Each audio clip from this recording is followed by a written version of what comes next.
This is going to be awkward because we're going to talk about fear today. Yeah. When was the last time you felt scared about doing something? Do you recall? Mm, I can't really recall when is the last one exactly lah. But then like the one that comes to my mind, there is one.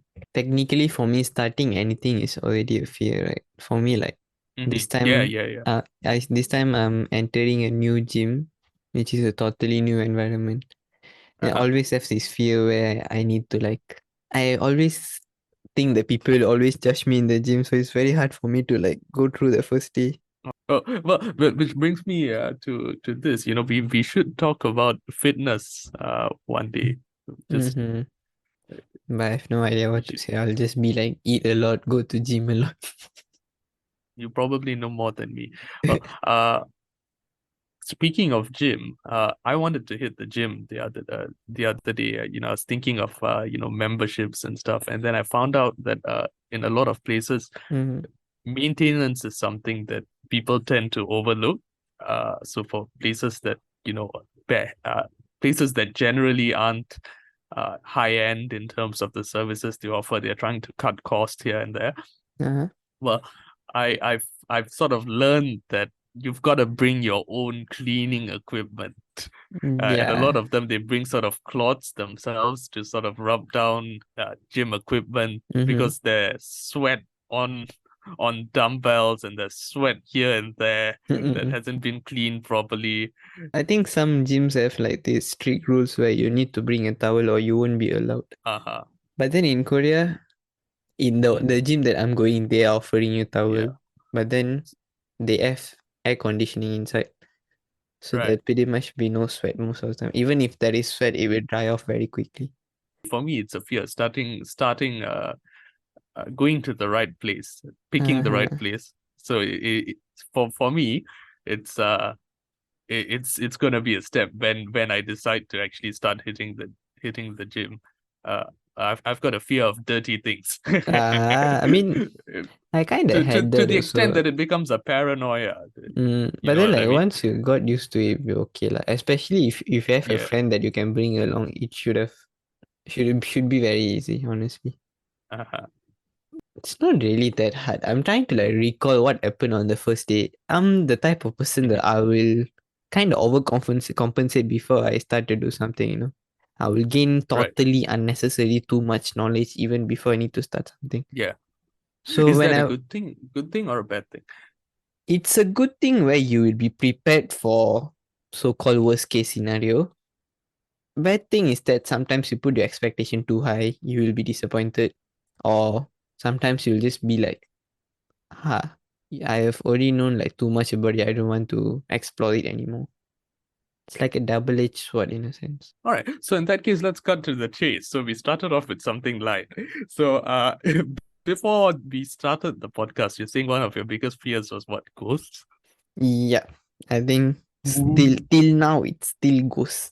Okay. Well, I personally don't believe in ghosts Why, Karan? Why? Give me a good reason why. because they don't exist. It's like saying aliens exist. Aliens They they exist they, is they don't we don't know. exist. No. So so so why can't you use the same logic for ghosts? At least, at the very least, that's like you could do that at least. Yeah, lah, but saying that we don't know that ghosts exist, I would say if someone have the opinion, I'll accept. But saying the ghost does not exist, macam cannot lah. Why though? I mean, Then why don't you watch horror movies if they don't why exist? don't? Well, there's no point freaking your brain out for no reason, is there? Yeah, lah, That's you the can first just thing. console yourself by saying that they don't exist. Say well. Yeah, well, that's that's the typical argument on your side, I guess. It's let's not pretend this thing hasn't been going on for ages, right? So Yeah. it happens all the time. So when someone says that they don't believe in ghosts, the person who actually does believe in ghosts will say what you said, and so Yeah, and then like you were saying that you have never seen one, then I have never seen one either, right? But then I have this theory that I don't fuck around a lot for me to find them. That's all. I will I just don't go want with to. yeah, it's the same thing. But then it can be there, right? uh, uh, plausible. Okay, so since I'm a Christian, right? So there is a religious sort of element that we put into it. So Christians say, or at least what I've been taught is that there are no such thing as ghosts, but then there are spirits. So in the sense, Spirits, yeah. so to a sense, and you this is true for all major religions, I think. Christianity, Islam, Hinduism. They say there is a spiritual aspect in life, and if Yeah. you've studied philosophy, you'll know that also. You're looking at things from a spiritual perspective also. So if there is a spiritual realm, then the way Christians look at it is they aren't ghosts, the things that people see as Ghost. ghosts, or what are so-called ghosts, fallen angels, and which can also be known as demons. And so the story is in the Christian world is that Satan, Mm-hmm. you of course are very familiar with Satan. So Mm-hmm. he was an angel in the Christian in the Bible. So he's a Christian who was very beautiful, and then he tried to take the place of God, and for that he was punished. He was punished by being thrown into earth, and he, alongside all his followers, who also happened to be angels. And so Uh-huh. these fallen angels who are now in earth is would be Christianity's interpretation on what ghosts are. So in Christianity, the ghosts per se don't exist, and I'm happy that it is put that way. Yeah. But then, like, in your case also, like the fallen angels, can they be Uh-huh. scary or not? Well, it depends, because there's so many different ways you can interpret it, and so it can sort of take up the best of your imagination if you allow it to, Mm-hmm. and at the same time it can be almost nothing if you want it to as well. Yeah. So I'll try to demonstrate this. It can take up the best of your imagination, in the sense that let's say you are fasting today. You're not supposed to touch an ice cream.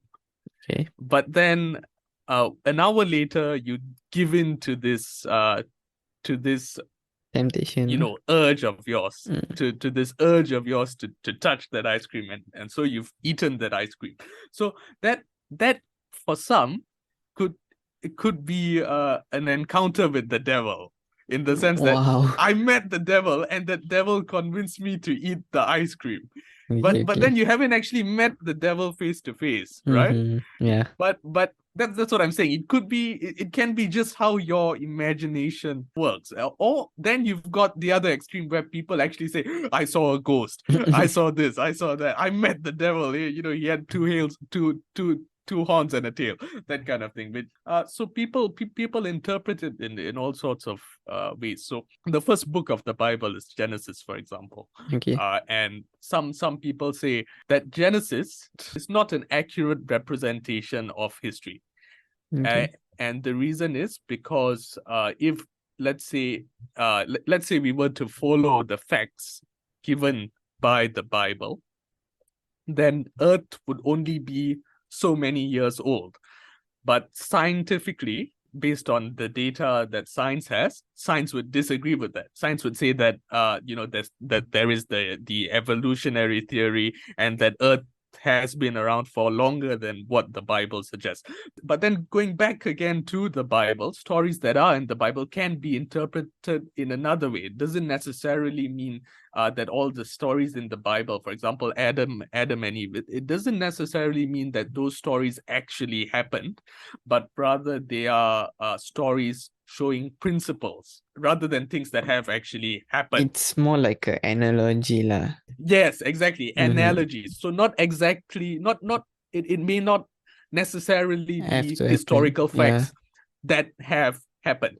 So that doesn't necessarily mean that I'm agreeing with these arguments. I'm just presenting to you these few different points of view, and so that a vast number of interpretations to this, and so some of them, going back to the topic, right? So some of them can become really intense, fearful things.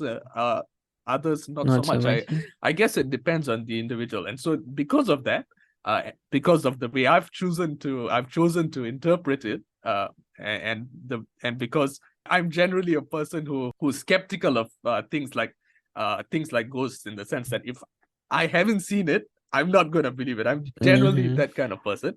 But you're also the kind of person that don't want to find out whether they exist as well. Well, let's say I do. How am I going to find out? What do you want me to do? Go to a grave at 3 o'clock in the morning?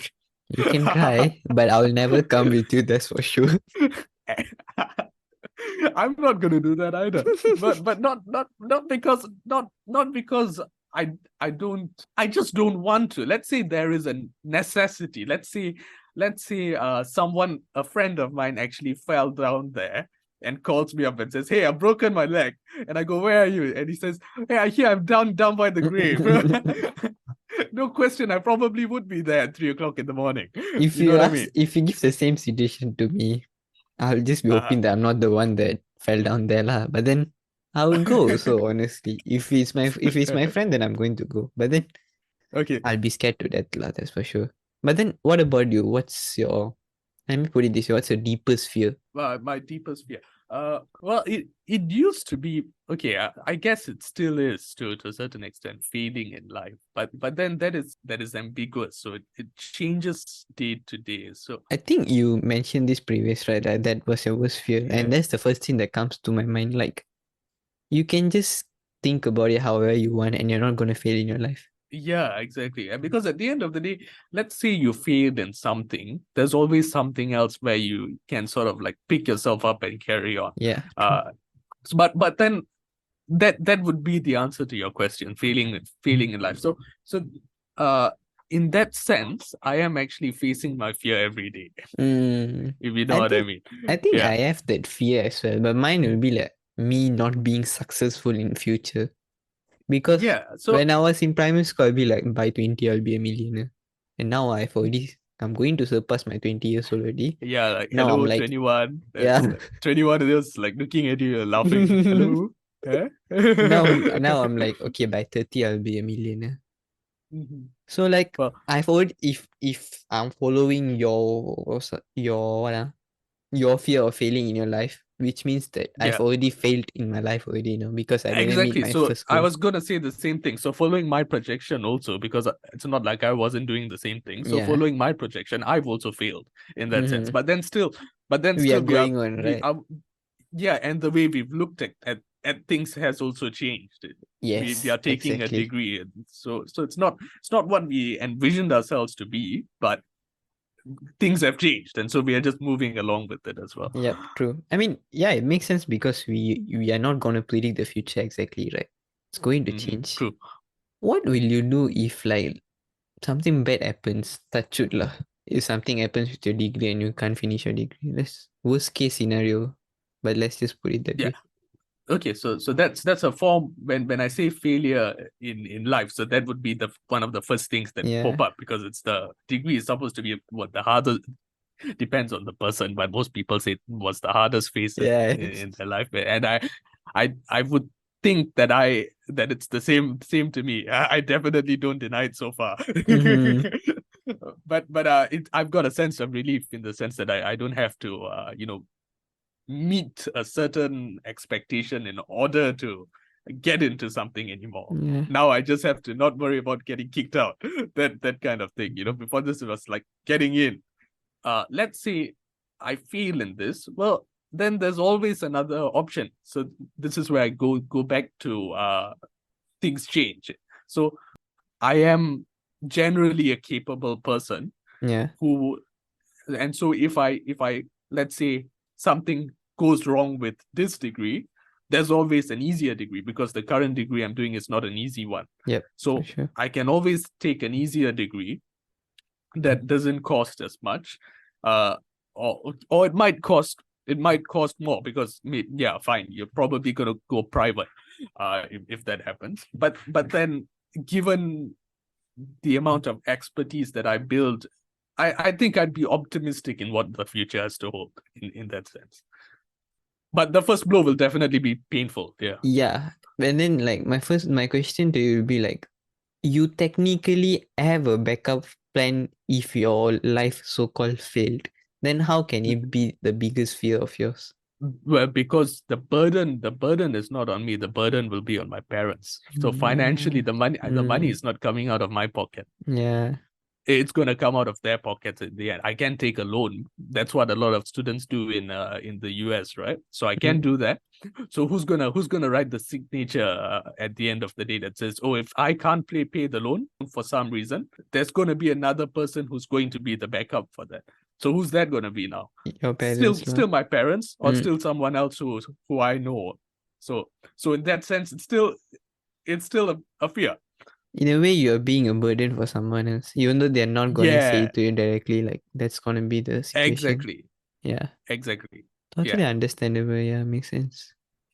Then like, how do we overcome these fears? You haven't gone to a grave. I'm never going to do that, trust me. Not at 3 o'clock in the morning. By the way, we have to talk about the guy who fell down in the grave at 3 o'clock in the morning. What the hell was he doing there? Exactly. That'd be the first question I ask him. Yeah, no. The moment he said, like, I'm down by the graveyard, I'll be like, can't you just walk a bit far away from the place? Then I'll come pick you up. Like, I was reading a story, lah. It was, I think, like, you know that book, right? It was something like the most Asian order story or something. I already forgot the exact title. It was something like this. okay. This guy will be in a group and then he'll be talking like this egoistic behavior. Like, he'll be like, I'm so brave, I can do anything. So this stupid group of friends challenge him to stay in the graveyard for a night. And then he will go and stay. Then the next day, when they went to pick him up, he'll be like torn into pieces. His limbs will be torn into pieces. Okay, so is this based on a true story? Like, I think so, supposedly, because even when they say it's based on a true story, I'm still skeptical. Because there are like some books that sell in MPH. So for those of you who are maybe not in Malaysia, not in Singapore, MPH is one of the biggest book franchise stores here in Southeast Asia. So there's like this 20 Asian ghost stories. I'm quite sure you've come across it once I or think twice. so. Yeah. Yeah, so it's about horror stories in both Malaysia and Singapore. They're supposed to be based on real stories. I remember reading one short story because I happened to be in the store at that time. Yeah. This was so long ago. It was about a girl talking about her brother during the Hungry Ghost Festival or something like that. He was coming back home at night, and then he slipped on one of the packets or one of the candles that the Chinese put down during the festival, and he felt as though a spirit sort of like followed him all the way back.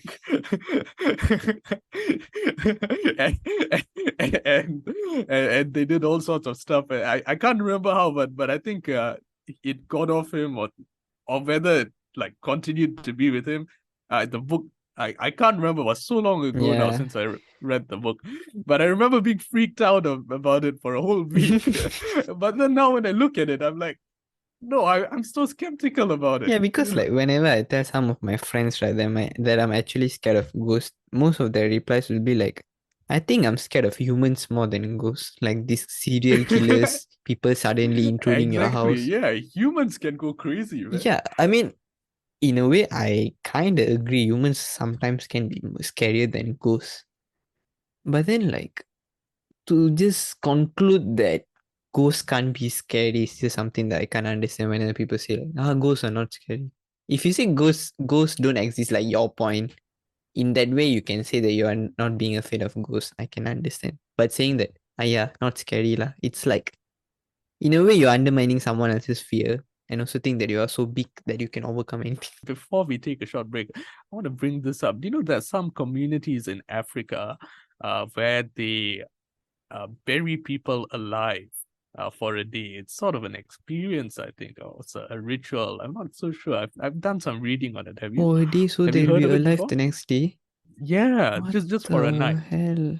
It's either a tradition or it's a or have I got my facts wrong? And this is a new experience sort of thing. People do it for fun. They sort of put you in a coffin which has got holes inside. Mm-hmm. So it makes sure it ensures that you have Oxygen to breathe, oxygen and yeah. stuff, and just for a night. But the fact is, they're putting you inside a coffin. They're gonna bury you, and you're basically surrounded by other coffins. So it's a thing. I'm People so do it. done with humanity, man. If whatever you're saying is true, I'm so done with humanity. This is the part where I say you fuck around a lot, so you'll You'll find find out. Yeah. Yeah, take a short break. See you in a while. So, you love listening to things. Listening's your thing. Podcasts, music, you listen to everything. You're such a good listener, I almost told you about my relationship with my mother. Well, dear listener, a fine listening connoisseur like yourself needs a fine listening post. How about a soft, comfy sofa from DFS? Perhaps I can lie on it whilst I tell you about mother. DFS, what's your thing? Okay, so I think we have talked a lot about our fears already. I think this episode most probably something along in the name of understanding our fears. I can't say we can successfully overcome it, but we are understanding it more so that once the situation arises, we can overcome it, hopefully.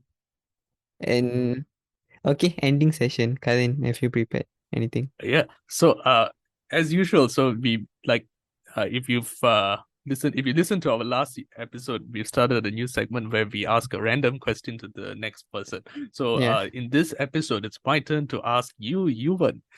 Mhm. Yuvaan, you've just won $2 million jackpot. So Okay. please explain to us how you're going to use your money. $2 million is not Korean won, right? It's USD, right? Yeah. Because Korean won, it'll be like 7,000 Malaysian ringgit Okay, only. if I'm not beware. mistaken. I'm judging you for this, and a lot of your family members are listening. 2 million. Okay, we'll go quickly. 1 million, I'll straight away buy a house. Okay, that was easy. Okay. Yeah. Hopefully, like with the garage in it, like all the interior done, everything else within the 1 million. Right. Hopefully. Maybe I'll just buy it for my parents. I don't know. And I'm left another 1 million. Okay. I'll keep some money to actually invest in stock. That will be around $500,000 is too much. So I'm going to say somewhere around 100,000 US All dollar right. or Okay. to 200,000 US Yeah. dollar. Yeah. Okay. How much I'm left? I'm left with $800,000, right? Yeah, that's right. That's right. You know, so far, what you're doing is exactly what I do. You know. After this, you won't do what I'll be doing. Probably not. Yeah. I suspected the same. Wait, but tak cukup already lah. Not enough already money. I can't buy a hypercar already because hypercar is minimum 1 million USD. So I can only buy a supercar. So I'll probably buy a Porsche, I think. What's the difference between a hyper and a super? Hypercar, they are like the flagship of a brand like McLaren P1, Pagani, and So let's say we're talking Lamborghini. Lamborghini. I actually thought that they were just sports car, like they are not hypercar. But then there are some What's it? version Okay, of so now is Lamborghini. there a difference between a sports car and a supercar? Is there a Supercar. I difference? mean, the one kind of same lah. The one you can't really Okay. differentiate. Sports car, Alright. supercar kind of same. Lamborghini have this version where they have super limited edition. Lamborghini Sian. That is hypercar for sure. Because that's like all the way limited already. Alright, so definitely more than a mil. You're saying that one will be. Yeah, confirm. Okay. Alright. So I'll buy a Porsche. Then I'll buy my dream bike. Yeah, we can make an estimation. You said you had $800. So I mean, you can get a $800,000. Porsche, $800,000. That's quite a bit still, Yeah. The Porsche will be like somewhere around 300,000 only, if I'm not mistaken. I'm guessing. I'm not exactly sure. Yeah, in Malaysia, you can get a Porsche SUV for something like 600K, I think, nowadays. Yeah, but that's the SUV. I'm going to buy like supercar. Yeah, okay, all right. Definitely not a SUV, Karan. I wanted a bit more specific. Okay lah. Exactly. Porsche GT3 RS. Okay, all right. That's better. and Yamaha R1 and other Okay, super don't worry bikes. about the bike. I don't need to give the name. I don't care I'm about going bikes. to say Ducati Panigale V4R. That is one bike's name, you know. All right. Okay. So, do you think you'll have money at the end? I am pretty sure I'm going to have another few $100,000. I'll just keep it in my bank and wake up every day and still look at it. Okay, That'll and be and the rest of the money. and pray that every day you get like interest and you can live off that interest. Yeah, that's true. I mean, I don't think I can live off it lah, but then at I least thought something. yeah, it occurred to me, a thought occurred to me, is there a point? Can you generate enough money to a point that you can actually live off of interest alone? Because you just store that money, so that money remains untouched, and you just take the interest that you get from that money that you've stored in the bank. I wonder if that's Mhm. possible or not. Possible, but then there's this thing called inflation, which is going to make it impossible. Because I'm Well, pretty sure the inflation rate will be way higher than your interest rate in any banks, any fixed deposit banks. So what right. happens Well, is when you start to uh-huh. see the fruit of the interest, right?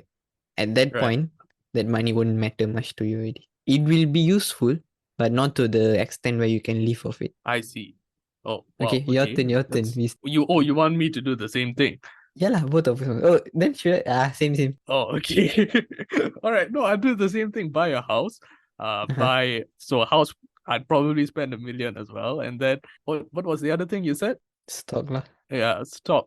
Yeah, I'd invest in stocks. But I don't know if I want to invest in stocks or in another house. That's the thing. Yeah, I that's might fair enough.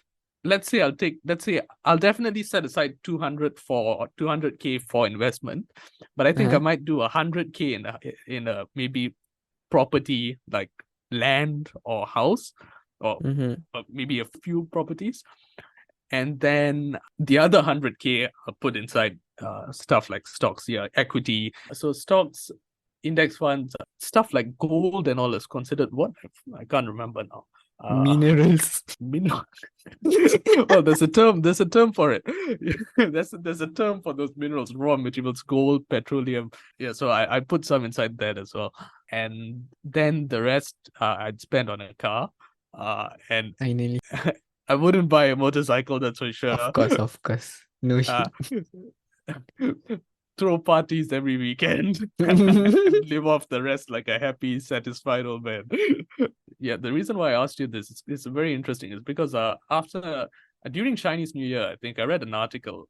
There's this one day where a bunch of people in Singapore, literally everyone in Singapore, Yeah. bought 4D tickets, I think. And so everyone was, I don't know why it was that one particular day. No idea. Maybe it was the start of CNY, the end of CNY, mid CNY. I don't know. I need to be slightly more culturally educated. Anyway, there's this woman, a normal middle class woman. She's working. She doesn't have time to buy a ticket, so she asks her colleague. She says, "Hey, I don't have time to go out and get a ticket. Could you buy one for me?"